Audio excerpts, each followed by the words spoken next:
Don't you wish you could shoot a short film at this location? If it only wasn't so expensive to travel there. Oh, I know. Let's just film on the street outside of our studio.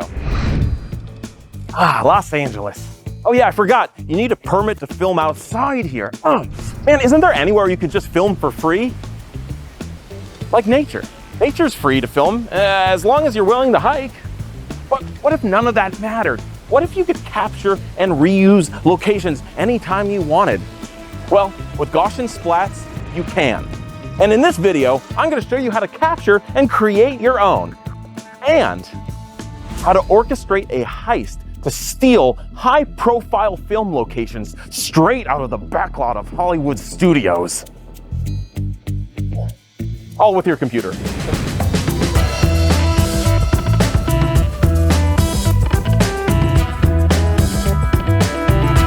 Before we get into any heist montages or stuff like that, let me explain a little bit about the technology that's going to go into this. Gaussian Splats.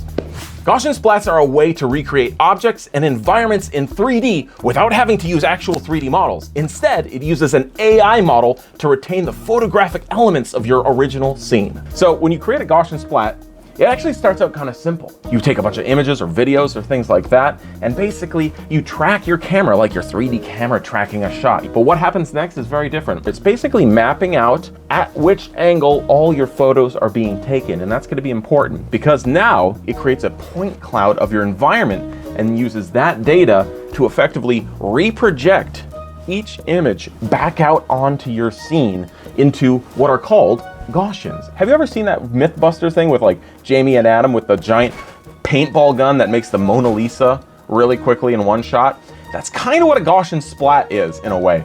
Imagine you have an array of paintball guns and you're going to keep shooting them until an image is formed. The better your GPU, the more cores that your GPU has, the faster this is going to go. And in our case, our GPU has something like 4,000 cores. In the screen cap, look at that, NVIDIA GeForce RTX 4090, that's right. So now our army of 4,000 people with paintball guns are all gonna sit there shooting their little paintball guns until eventually they've coded everything at the best detail they can achieve.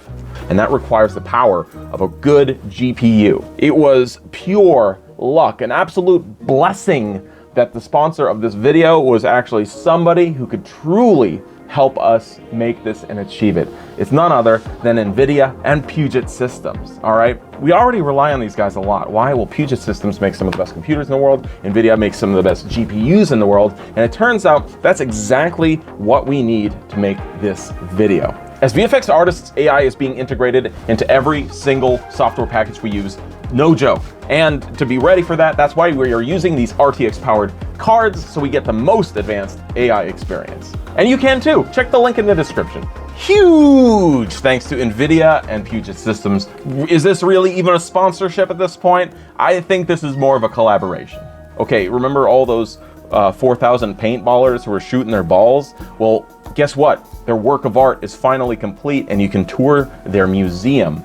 So as I'm walking around here, we're seeing these millions of points from our point cloud, all being rendered in real time, and all the little blurry blobs of paint, the Gaussians, they're also being rendered, shifted, culled in real time. Let's take a look. GPU, how we doing? Each time I move the camera, you can see, look at that, look at that. What's really crazy here, look at this. We're not even utilizing the whole dang thing. I mean, it's great having a really great system like this, a powerful system that you can rely on, because there's a lot of work still to be done. So we have this amazing technology that allows us to capture and reproduce locations almost in photoreal 3D. And that's got me thinking, what if we could use this technology to capture a location we wouldn't otherwise have permission to film at? And if this all sounds illegal, it might be. But using the help of a certain lawyer I know, I think we can find a loophole. Sam. Jake. How can I help you? Let's just review the basics.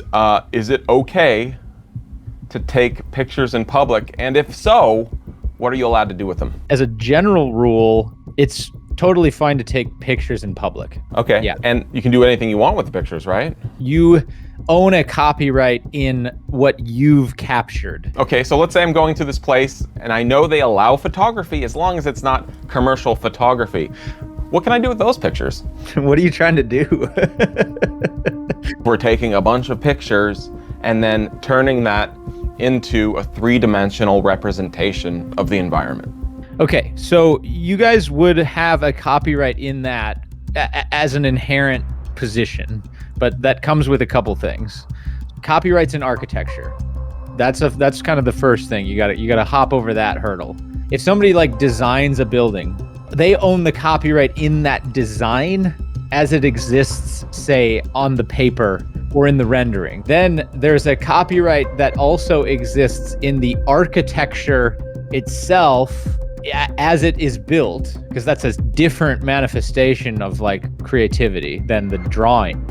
If you're entering a building that says, hey, photography is okay, but not for commercial purposes, you're still allowed to grab that Gaussian splat. But the moment that you turn and take that and use it for commercial purposes, then obviously now you're in violation of what they're allowing. You are obviously using this technology that's in a gray area.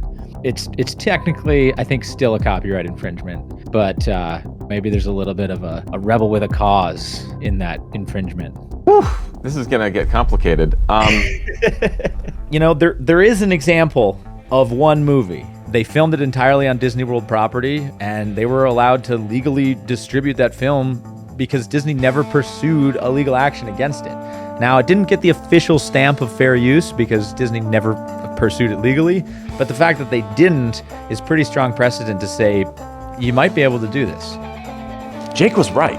Escape from Tomorrow is a horror film that pulled off the impossible, stealing from the mouse. And they did this just by purchasing theme park tickets, dressing up like tourists, and bringing in consumer-grade cameras. They blended right in. So I think we've found our mark, a theme park, but not just any theme park. We're talking about Universal Studios Hollywood. And you might think this is all roller coasters and butterbeer there, but no, this is a functioning film studio as well, home to some of the greatest sound stages and exterior sets where iconic films have been made. But filming there would be preposterous, right? It would be so expensive to try and rent one of these locations. But that's when I found another way in. You see, through the theme park, you can actually access walking tours of the backlot. Walking tours that allow you to explore, film, take photos, document these sets from any angle. And that's when we're gonna steal them. But before I do that, let's shave.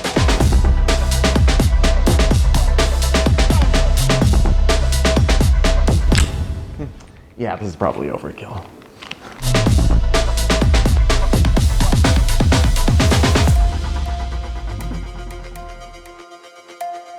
So I have my disguise and my VIP studio tour ticket to make sure I get enough time at these sets to capture what I need. So to actually capture a Gaussian splat, it's pretty simple. What you're trying to do is capture a variety of angles around an object or environment. To do this, usually you just walk around in a circle or orbit your subject, taking a low, a medium, and a high angle of it. And you can do this either with taking actual photos or rolling a video and turning that into an image sequence. Very importantly, I've brought a wide angle lens and I'm filming on a very high shutter speed with a gimbal to make sure I'm covering as much area as possible and keeping those images extra sharp. So after capturing a few splats in the theme park, it was time for the studio tour. This is where the real money's at.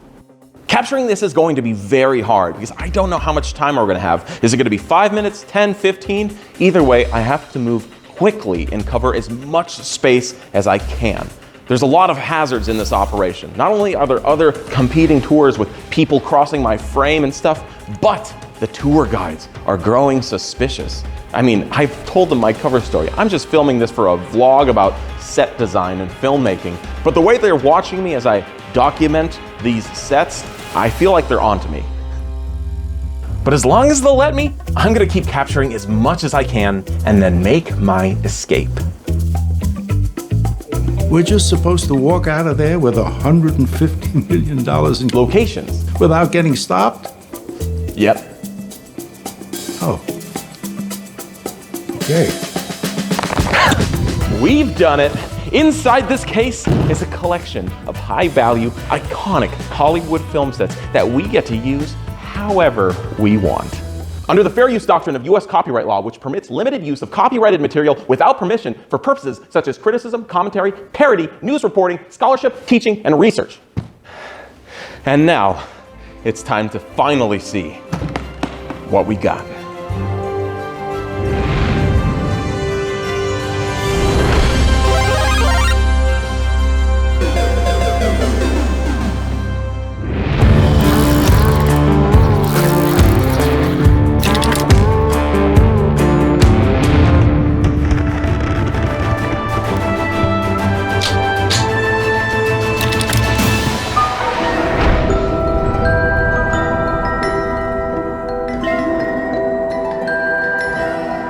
So now that everything is in the can here and we can actually look at this stuff, I think it's a good time to give it an honest critique. There's been a lot of hype so far, but does it hold up?